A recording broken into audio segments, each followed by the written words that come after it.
Hi, I'm Emily Homer. I'm 16 years old, and this is my transition speech. So growing up in my family, the arts were a huge influence on myself.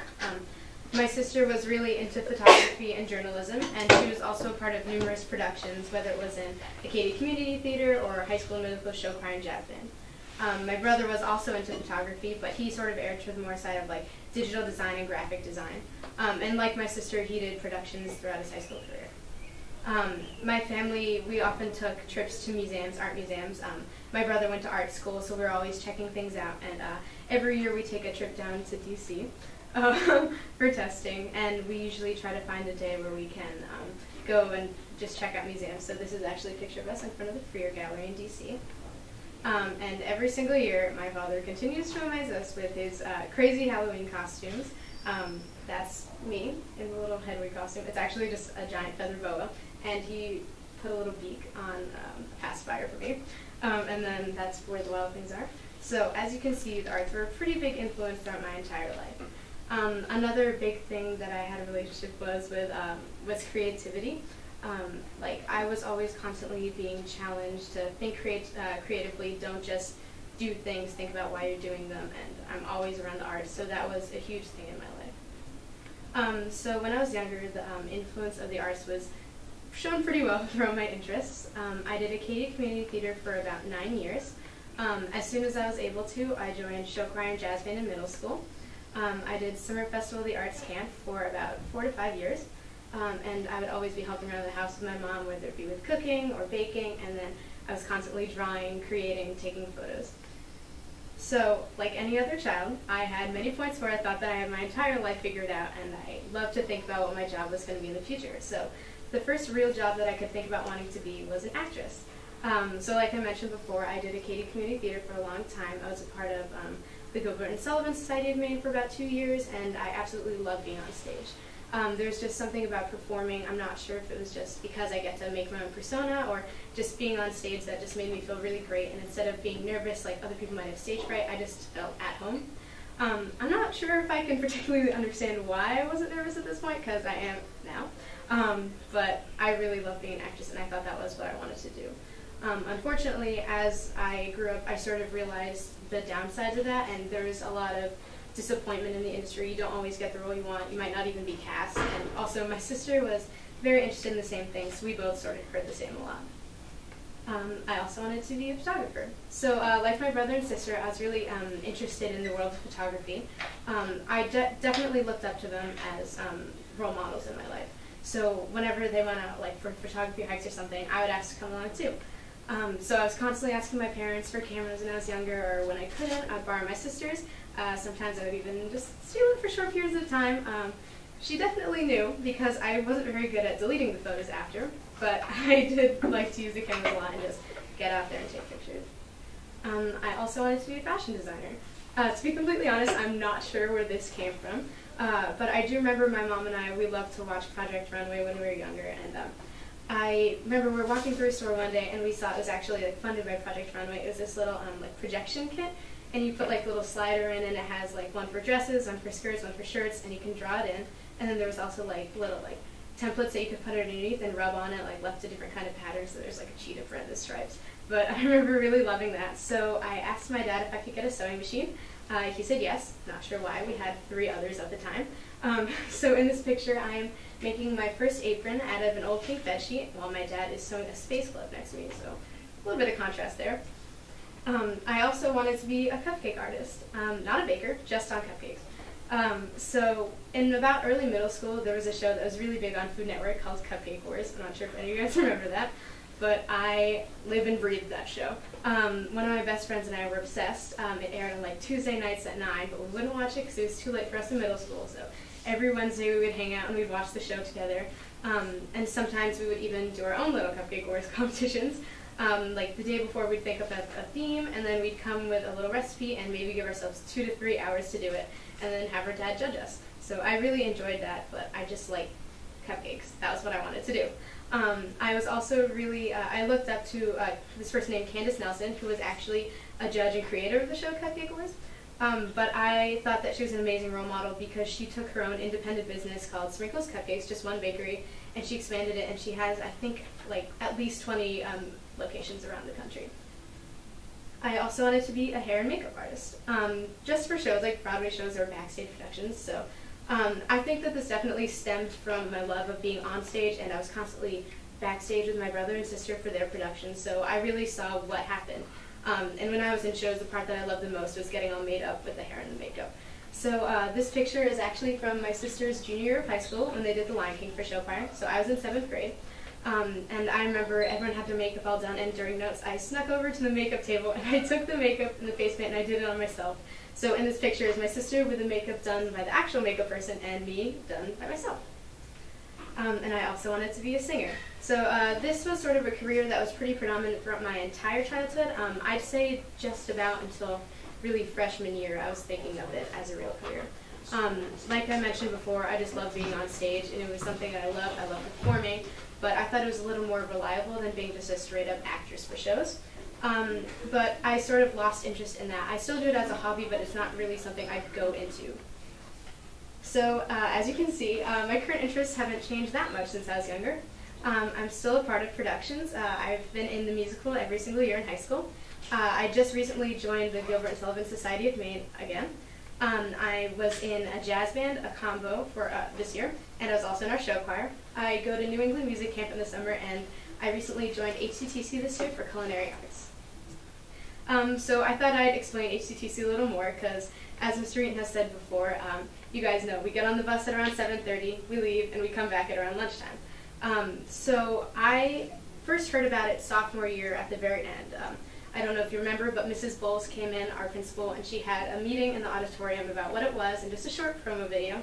And I wasn't really very interested, but one of my friends was, and she wanted to go on the field trip but didn't want to go alone. So I decided, okay, I'll go with you. It's just for the morning.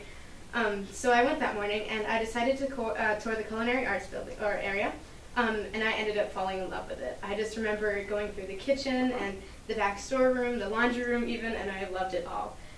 So I did decide to apply at the end of sophomore year. I got in with 12 other students in the junior class, and I started this fall. So when we first started school, we did a lot of certifications and basics. So before you even step foot in the kitchen, before you can make anything, you need certain things. You need like ServSafe, which allows you to use certain equipment in the kitchen, like there's a fryer, there's the oven, there's tons of stuff. It also talks a little bit about knife cuts and what to do if you do cut yourself. So there's a lot of first aid. And we also did OSHA certifications, which was more than just culinary. That was actually, I think CNA did it as well as auto and diesel. And that was a lot of just like workplace sensibility.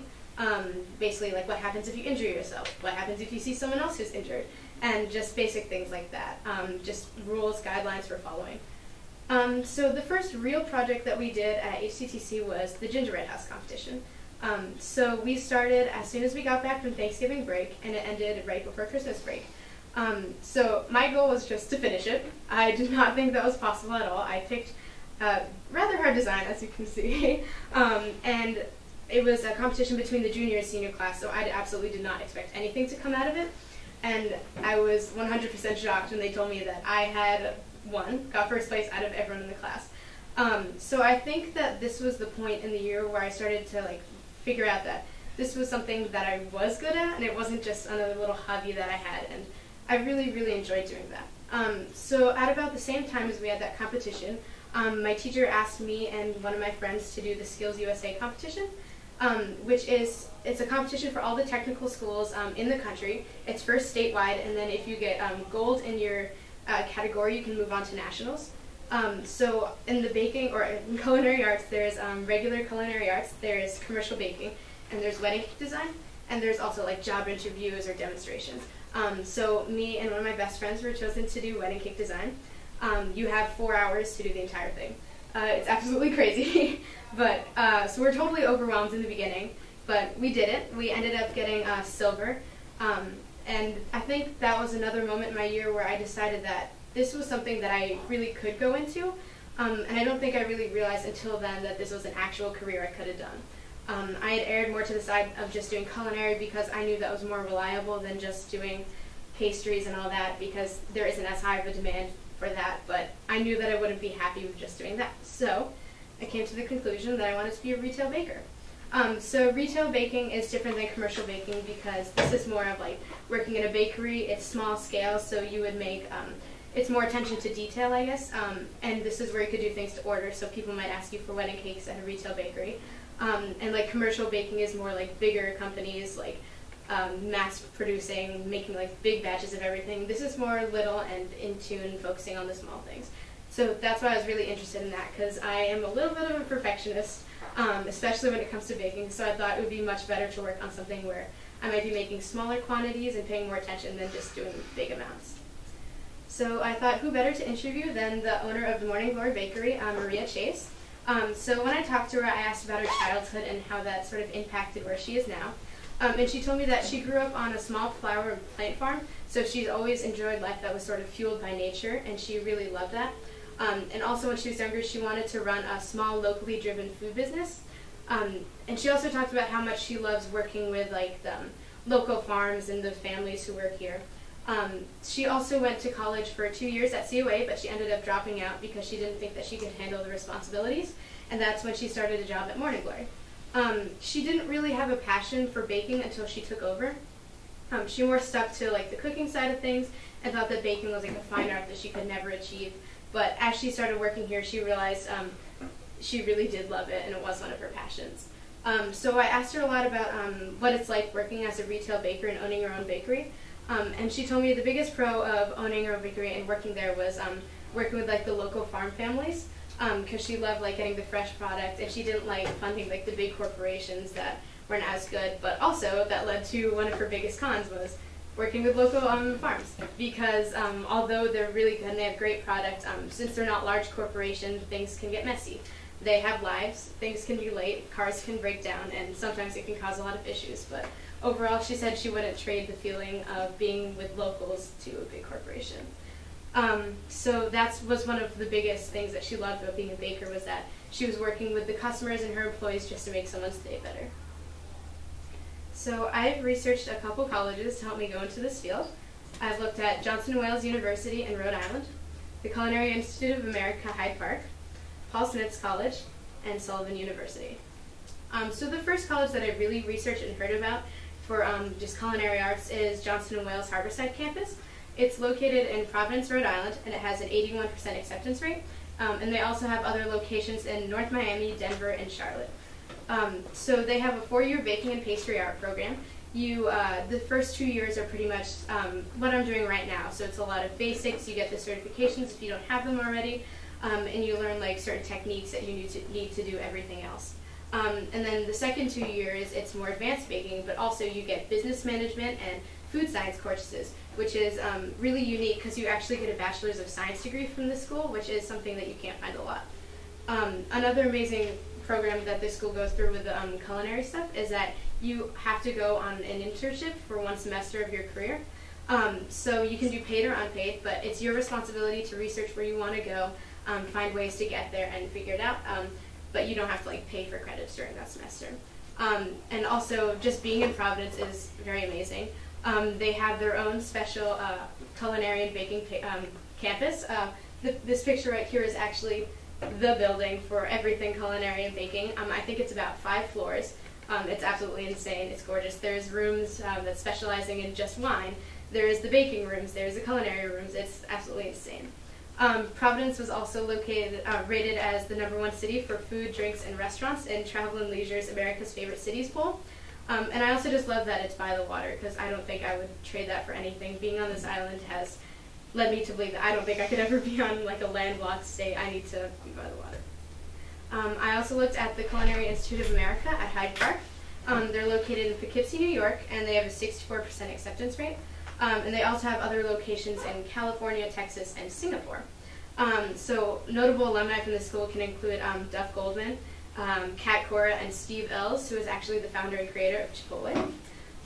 So at this school, you can get there's a 2-year baking and pastry arts program. So like the other school, you spend the first 2 years learning basics, techniques that you need to go on, and of course certification. So if you just do the 2-year, you can do an associate in occupational studies degree.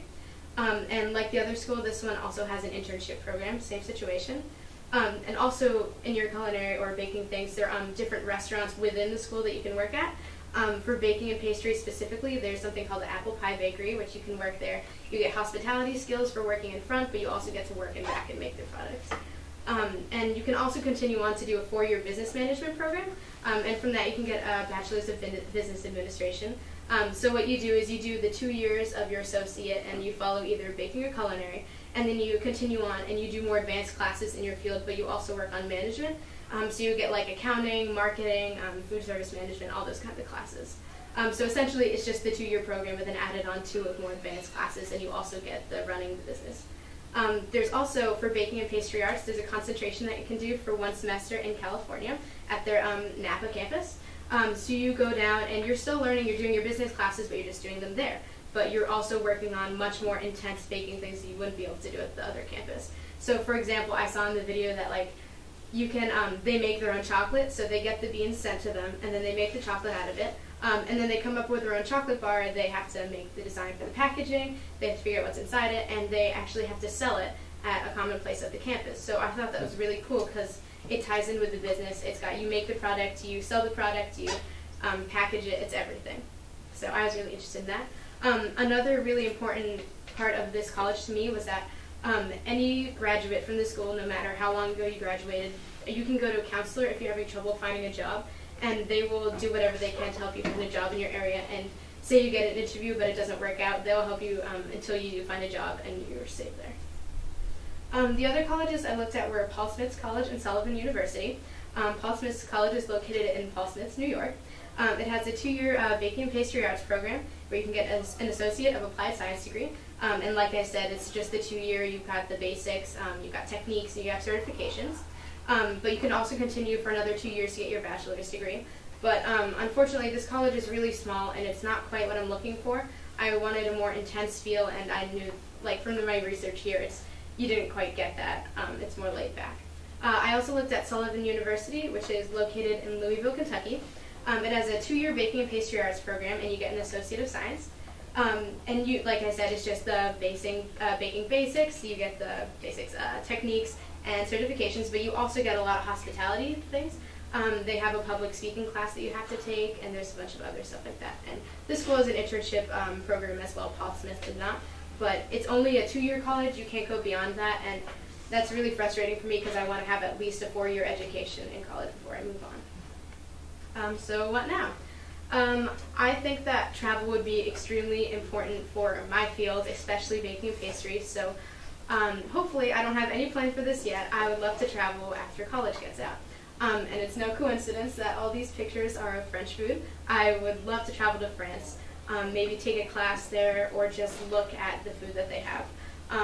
So I was really interested in that. I'm not sure how that has worked out. I haven't really talked to parents about this yet, but it is certainly a dream that I could go there and just get more inspiration from there. So I just wanted to end my presentation with this quote and explain that when I was younger and a little bit into high school too, I've always felt sort of pressured to continue on with a career or a job that would be reliable or something that would earn me money or I could always have a job in. But I know by doing baking and pastry arts and working as a retail baker, that was definitely probably neither of those things. So like Julia Child says, I want to find something that I'm passionate about and keep tremendously into it. So I think that's what I'm going to do. Thank you.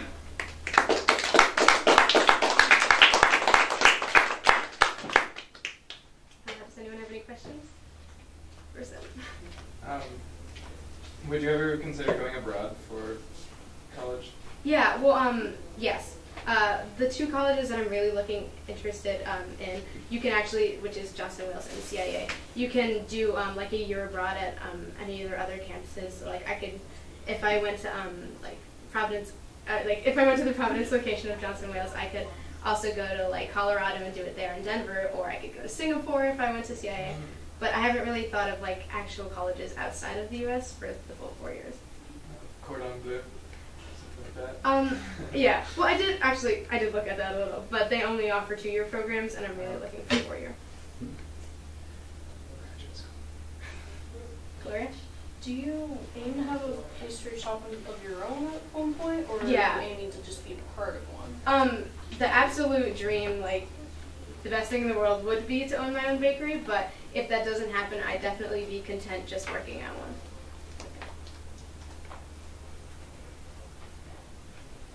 pastry. When you went to those places, did you get a good sense of, really wanting to follow the baking track, or did you also get the feeling that maybe there were other things that you would become interested in? Well, I know that right now I'm really focusing in on the baking, and I actually only got to visit CIA in Johnson and Wales so far. But when I was there looking at the programs, I was really immersed in what they were doing. Like, I didn't realize all the possibilities that I could do while baking, and just baking. Don't worry about it. I didn't realize in just your freshman year at Johnson and Wales, you can do chocolate classes, you can do French pastry, you can do American pastry. There's a ton of different things that you can do, and I didn't realize how many possibilities there were just within this one field. I thought that this was sort of narrow compared to culinary, but it's really not, and that surprised me a lot. Huh. And do you have a job for the I summer? don't. Well, I go to the New England Music Camp for the summer, and while I'm there, I waitress and bus tables. So it's a little bit like in the food service field, but I don't have like the real retail baking job I would like. But I'm planning on that next summer or possibly next year, one semester, doing an internship. Right. So I totally forgot to mention this while I was doing this, but I brought the food because I wanted to show you like what I'd make in a normal day at HCTC. So like this is exactly what I did last Thursday, for example. I made 2 loaves of pumpkin bread and 2 different kinds of scones. So I forgot to mention that. They were just sitting there. Sorry. They were just sitting there. They won't be soon. Feeling lonely, right? What kind of scones are they? I have cranberry lemon with a glaze and then double chocolate. Double. Yeah. Is that an invitation for us to eat them? Yes, it is. Right on. Good job, Emily. Awesome.